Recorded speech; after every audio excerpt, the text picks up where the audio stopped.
Today we are going to learn pointers. We learned the poem The Duck and the Kangaroo.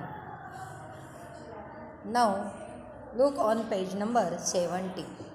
पान number 70 बघा. प्रश्न पहिला आहे, form groups of 3. Play the roles of narrator, the duck and the kangaroo. बघा, the narrator, the duck and the kangaroo. And read the poem aloud with proper pause and intonation. हा पहिला प्रश्न आपल्याला लिहायचा नाही, पण काय करायचं आहे तर तिघांचा ग्रुप करून आपण जी कविता शिकलो आहे तर तिघांचा रोल करायचा आहे. एक नॅरेटर म्हणजे कथा सांगणारा, डक बदक आणि एक कांगारू. आणि आपण जी कविता शिकलो आहे डक काय बोलला, कांगारू काय बोलला, आणि जे डक आणि कांगारू बोलले नाहीत तो कथा सांगणारा हे नॅरेटर. ठीक आहे, त्याने नॅरेटरचं काम करायचं. आणि अशा प्रकारे नाट्यीकरण रूपात या कवितेचे सादरीकरण करायचे तिघांचा ग्रुप करून. ओके, आता प्रश्न दुसरा. Question 2. Read aloud the following words. खालील शब्द वाचा. Note the difference in the long and short vowel sound. काय करायचं आहे त्याचा फरक, उच्चारातील फरक आपल्याला लक्षात घ्यायचा आहे. आणि उच्चारामध्ये फरक असेल, स्पेलिंगमध्ये पण बदल असेल तर त्या शब्दाचा अर्थ बदलतो. पहिलं बघा मी वाचते. इथे आहे FIT feet, FEET feet, feet feet. म्हणजे पहिलं बघा FIT मी तो ऱ्हस्व आहे आणि FEET फीट दीर्घ आहे. Feet feet, beat beat, hit hit. उच्चारामध्ये फरक आहे, स्पेलिंगमध्ये फरक आहे. HIT hit, HEAT heat. Hit म्हणजे आपण हिट करतो एखादा बॉल, आणि HEAT हिट म्हणजे उष्णता. अशा प्रकारे हिट हिट.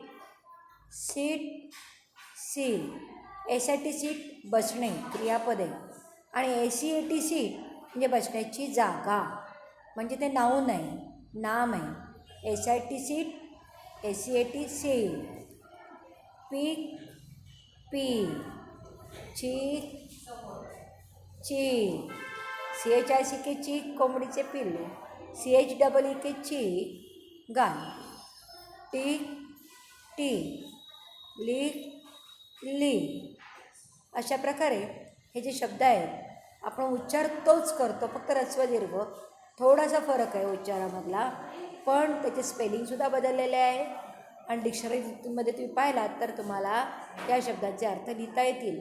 तर डिक्शनरीत बघून तुम्ही या शब्दांमधला फरक लिहायचा आहे आणि उच्चाराचा सराव करायचा. अजून काय लिहायचं आहे? Find other pairs of words with long and short sounds. काय करायचं आहे? असेच दुसऱ्या जोड्या. आता ह्याचे जसे पेअर आहेत, feet feet, beat beat, hit hit, seat seat, peak peak, chick chick, tick tick, lick lick. अशा दुसऱ्या जोड्या आपल्याला लिहायच्या आहेत.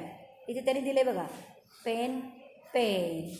त्या प्रकारे अजून दुसऱ्या जोड्या तुम्ही पुस्तकात डिक्शनरीमध्ये शोधून लिहायच्या आहेत. मी जे तुम्हाला काही जोड्या सांगते बघा. आता काय आहे? Hill, HILL hill. आणि दुसरं स्पेलिंग काय? HEEL hill. हिल म्हणजे टेकडी, आणि HEEL हिल टाच. अजून कोणती तुम्ही जोडी सांगू शकता? Right right, WRITE write. आणि दुसरं RIGHT राईट. अजून वेट वेट, WT वेट ओला. त्याच्यानंतर WAIT वेट वाट पाहणे, वेट वेट. अशा प्रकारे अजून बघा, late late, LATE late, late late. अशा प्रकारे या जोड्या लिहून तुम्ही अजून दुसऱ्या जोड्या शोधून काढायच्या. त्याच्या दुसऱ्या अशा 10 पेअर्स, 10 जोड्या तुम्हाला समान उच्चार असलेले पण स्पेलिंग आणि अर्थ वेगळे असलेले पेअर्स जोड्या तुम्ही लिहायच्या आहेत. नेक्स्ट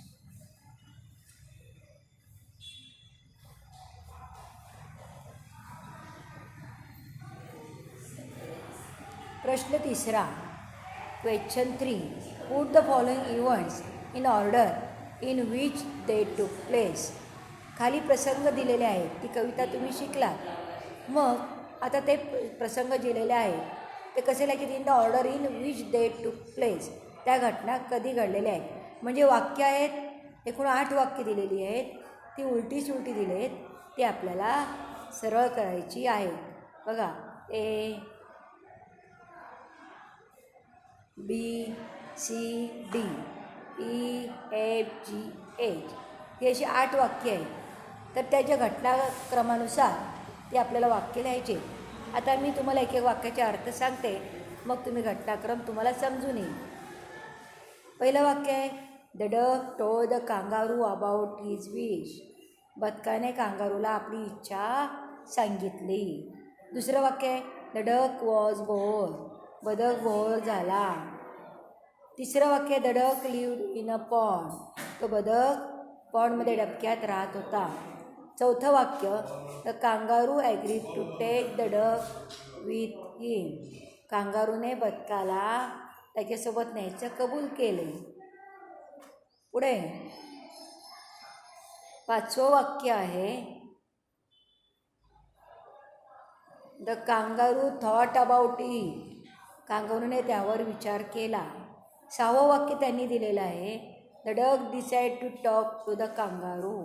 बदकाने कांगारूशी बोलायचे ठरवले. 7व्या वाक्याचा अर्थ आहे, the duck and the kangaroo travel round the world 3 times. बदकाने आणि कांगारूने पृथ्वीला गोल राऊंड मारून 3 राऊंड मारले. किती? 3 राऊंड मारले पृथ्वीला. असा प्रवास केला. आणि 8वं वाक्य दिलेलं आहे, the duck bought 4 pairs of socks. बदकाने सॉक्सच्या 4 जोड्या आणल्या. आता ही सगळी वाक्य ती उलटी सुलटी आहेत, ती आता आपल्याला क्रमाने लिहायची आहे. आता त्यातलं पहिलं वाक्य कोणतं येईल? बघा, पहिलं वाक्य येईल, the duck lived in a pond. तो बदक डबक्यात राहत होता.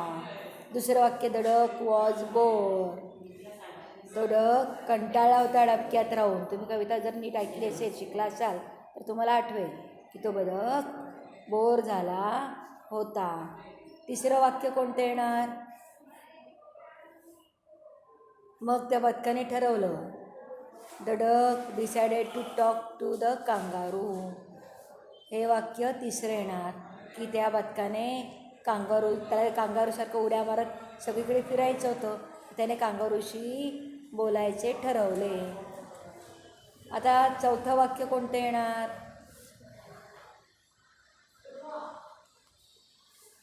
ते बोलायचे ठरवल्यावर, the duck told the kangaroo about his wish. तो कांगारूला भेटला ना, मग त्याने कांगारूला आपली इच्छा सांगितली. हे 4थं वाक्य येणार. 5वं वाक्य कोणतं येणार?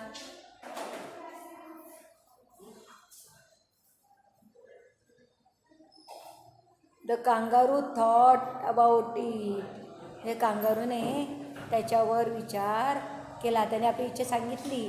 त्यानंतर कांगारूने विचार केला की खरंच आपण त्या बदकाला घेऊन जायचं का, तुझी प्रतीक्षा करायची का, त्यावर विचार केला. मग तुम्हाला आठवते का? बघा, तुम्ही ऐकली का गोष्ट? की मग तो त्याला म्हणतो आहे ना की तुझे पाय थंडगार आहेत, तुला एखादा आणि ते डिसीज दिला आहे तर रुमॅटिझम म्हणून, मग तो तुला होईल, त्याच्यामुळे मला त्रास होईल, असं तो काय काय सांगतो आहे. म्हणून कांगारूने त्याच्यावर विचार केला. त्यानंतर 6वं वाक्य कोणतं येईल? की त्याने त्याचे विचार केल्यानंतर 6वं वाक्य येणार, the duck bought 4 pairs of socks. हे 6वं वाक्य. त्याने सांगितलं ना की मला आजारावर होईल, म्हणून बदकाने काय सांगितलं आहे की मी 4 जोड्या सॉक्सच्या विकत आणलेल्या आहेत. आता 7वं वाक्य कोणतं येणार?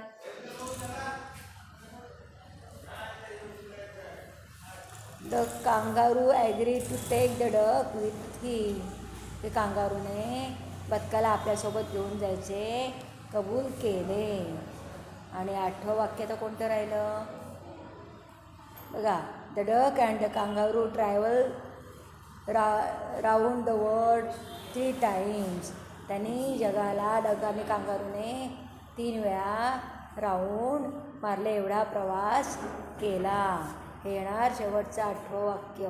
अशा प्रकारे ही वाक्य उलटी सुलटी आहेत, ती क्रमाने लिहायची आहेत. आता पुढचा प्रश्न पुढचा आहे बघा, फार महत्त्वाचा आहे की जो परीक्षेला येतो. काय आहे प्रश्न पुढचा? 4था. Use other words in place of the highlighted words. Highlighted म्हणजे इथे बघा, इथे पिंक कलरमध्ये हे सगळे लिहिलेले आहेत ना, हे हायलायटेड वर्ड्स इथे म्हटलं आहे. तर हे जे हायलायटेड वर्ड्स आहेत तर ते काय करायचे? Use other words in place of highlighted words. जे हायलायटेड वर्ड्स आहेत त्याच्या ठिकाणी अदर वर्ड्स म्हणजे दुसरे शब्द वापरा. To make meaningful sentence. नवीन अर्थपूर्ण वाक्य बनवण्यासाठी काय करायचं? हे जे हायलायटेड आहेत त्याच्याऐवजी तिथे नवीन दुसरा शब्द लिहायचा आहे. आता बघा, पहिलंच वाक्य काय आहे? How you hop. यात काय आहे? हॉप हा हायलायटेड आहे. मग त्या हाऊ यू हॉप, तू कसं छान उड्या मारतोस असं तर डक कांगारूला म्हणतो ना. मग त्या हॉपच्या ऐवजी तुम्ही दुसरे शब्द लिहा. How you dance. तू किती छान डान्स करतोस. किंवा हाऊ यू राईट. तू किती छान लिहितोस.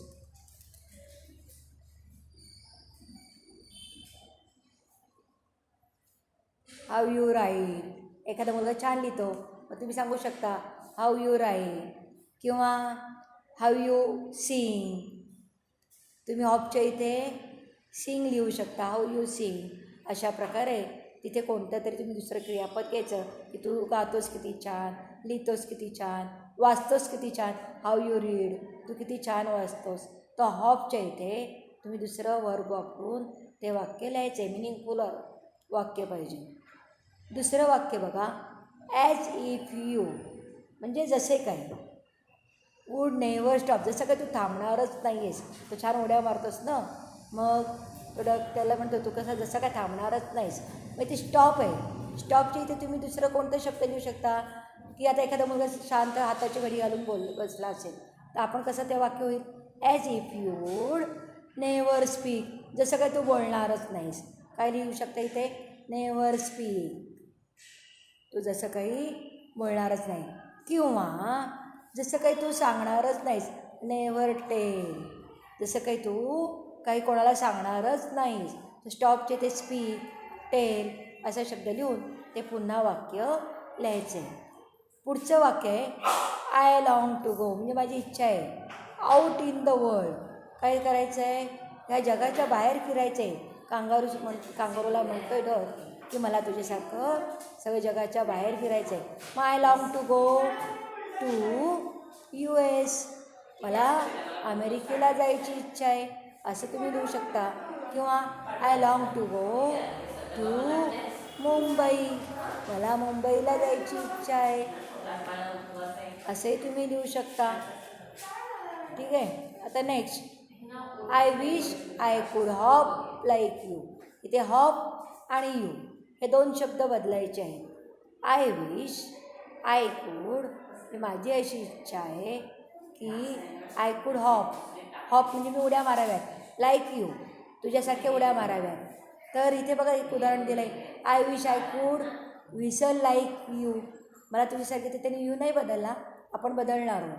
तुझ्यासारखी मला शिट्टी मारता आली पाहिजे. मग आता आपल्याला हॉप आणि यूच्या इथे काही शब्द बदलता येईल. I wish I could write. हॉपच्या इथे बघा मी काय लिहिलं? राईट. आय कुड राईट मी लिहू शकेन लाईक हर तिच्यासारखं. एखाद्या मुलीचं अक्षर चांगलं असेल, I wish I could write like her मला तिच्यासारखं लिहिता आलं पाहिजे. किंवा I wish I could dance मला तिच्यासारखा डान्स करता आला.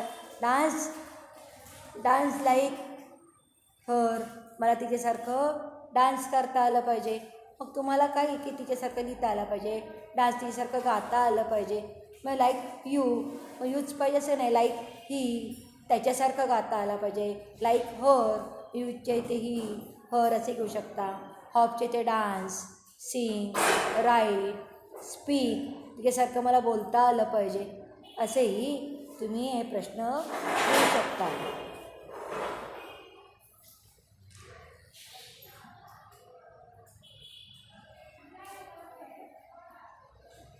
शेवटचं वाक्य आहे, हू सो हॅप्पी, कोण जग आनंदी आहे.